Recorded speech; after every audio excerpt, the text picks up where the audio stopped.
কি তাড়াতাড়ি বলেন, আমার আবার ওই রুগী আসবে তো, কিছু বলবেন নাকি? স্যার, আপনি তো আমার প্যাথোলজিতে আগের মতো রোগী পাঠাচ্ছেন না। কি পাঠাবো? রুগী কি পাঠাবো? আপনার তো কথা দিয়ে কথা রাখেন না, বলি এক করেন আর এক। না মানে স্যার, আপনাকে কি না দিয়েছি বলেন? হবে না, আপনি আসলে আমি ব্যস্ত আছি, আপনি জানতো আমি রুগী নেক্সট। না না স্যার, আপনার কি দরকার, মানে কি লাগবে আপনি বলেন। না মানে স্যার, কি সব কি কোম্পানি কি সব আসে, প্যাথোলজি আসে বুঝি না। মানে এখন আপনার কি দরকার সেটা বলেন।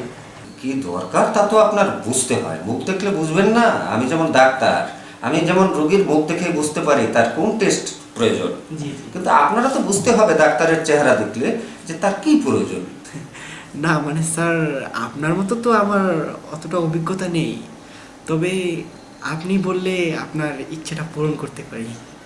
না মানে হচ্ছে কি, ওই আপনার ওই আসলে যে ওই আপনার ভাবি বলছিল একটু দুদিন ধরে আসলে আমার ওই বাসার ফ্রিজটা একটু নষ্ট। আমিও সময় পাই না, রোগীর চাপ, মার্কেটে যাওয়ার সময় পাই না, তো ভাবছিলাম যে একটা ফ্রিজ হলে আর কি ভালো হতো আর কি। এই যা ও ও স্যার, আপনার ফ্রিজের দরকার? আপনি এটা নিয়ে কোনো চিন্তা করিয়েন না। আপনি ভাবির কাছে কালকে ফোন দিয়ে আপনি জিজ্ঞেস করবেন, ফ্রিজ কালকের মধ্যে আপনার বাসায় পৌঁছে যাবে স্যার। তবে স্যার, আমি আশা করছি যে আপনি বেশি বেশি করে টেস্ট লিখবেন এবং আমার প্যাথোলজিতে পাঠাবেন। ঠিক আছে ঠিক আছে, আমি আমি দেখবো, আমি দেখবো, না দেখে কি পারি?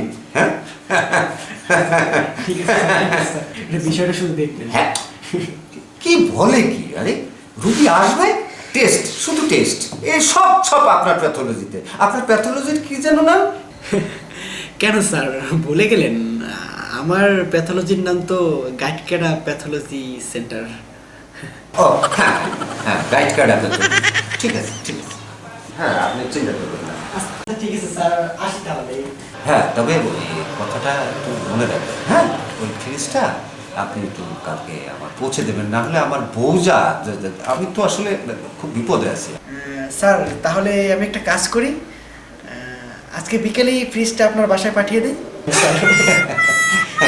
তাহলে তো ভালোই হয়। ঠিক আছে ঠিক আছে, আচ্ছা ঠিক আছে স্যার, আসি স্যার, আসসালামু আলাইকুম। আচ্ছা আচ্ছা, থ্যাংক ইউ থ্যাংক ইউ।